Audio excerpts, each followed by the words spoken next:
The New York Daily News is talking about the evolution of wrestling and how popular it is. And of course, they're also going to highlight some negative stuff, deaths in the industry, arrests. I mean, as you guys are going towards getting going public and all that stuff, you got to know, as hot as you are, with more attention comes more scrutiny, right? Absolutely. Yeah. Absolutely. Everybody's got their eyes on you. And there would have been a lot of eyes on WrestleMania had you done what was rumored in the Observer. I can't believe this is real. This isn't a Russo idea. This is 2000.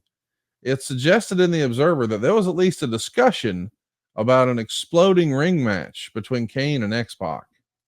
Now, this is inside. It's not a stadium show. But I'm curious, do you remember there being any significant discussion at any point about some of these deathmatch spectacles we've seen over in Japan, like explosions? Was that ever seriously considered for WrestleMania 2000?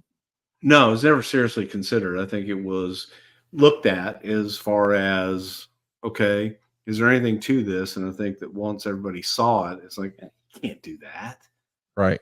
Certainly can't do it indoors. But also, anybody that's ever seen an exploding match,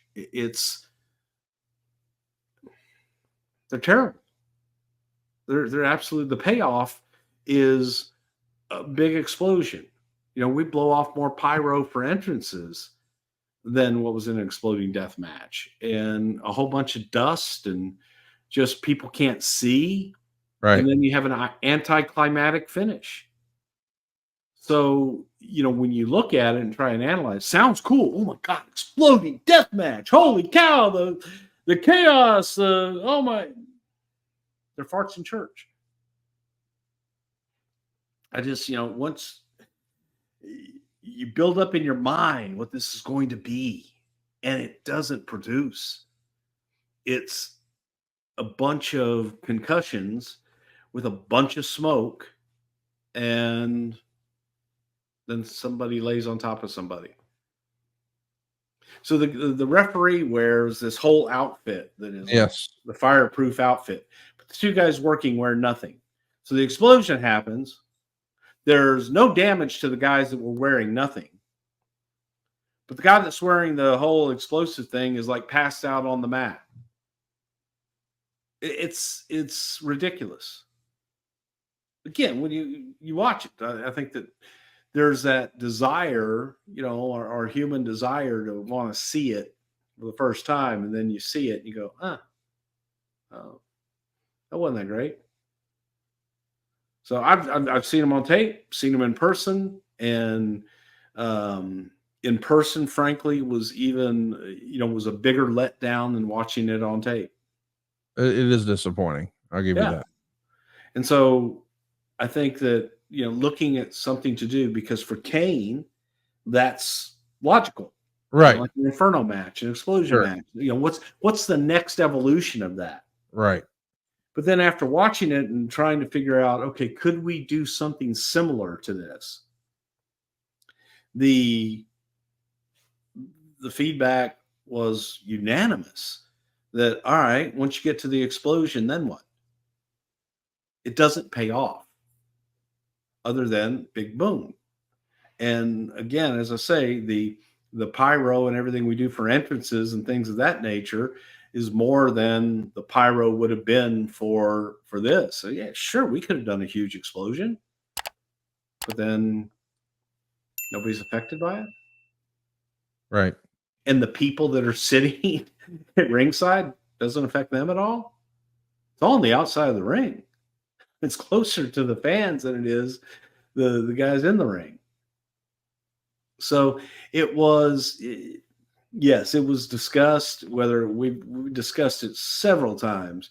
You know, I go back to whenever we went and worked the Onita match with Vader and Shamrock.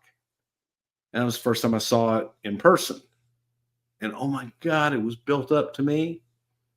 And there was one guy, Victor Quinones, was like, oh, watch it back here. It's not much of a match. It's not much of a, you know, I don't know how they paid this gimmick off. It's terrible. It reminds me of a scaffold match a little bit.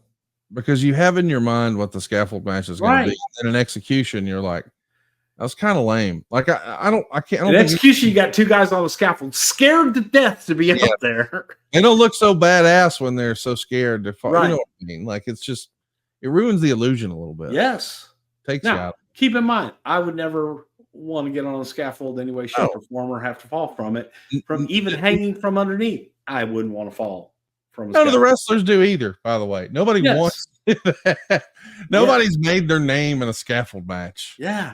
And to your point, it's horrible because you expect things, you expect them to work like they're working in a ring, and they can't do these amazing big backdrop off the scaffold to the floor below, and you don't get that.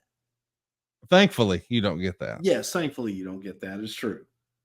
Thankfully, we do get a good idea. Crash Holly wins the hardcore title and introduces the 24/7 rule, which I thought was a lot of fun. It leads to everyone who basically doesn't have a program going. It gives them something to do and an entertaining segment on the show where normally it might be paint by numbers. You could get some fun stuff here from APA, from Viscera, from the Main Street Posse. I could see how some hardcores don't like it because it's not very traditional.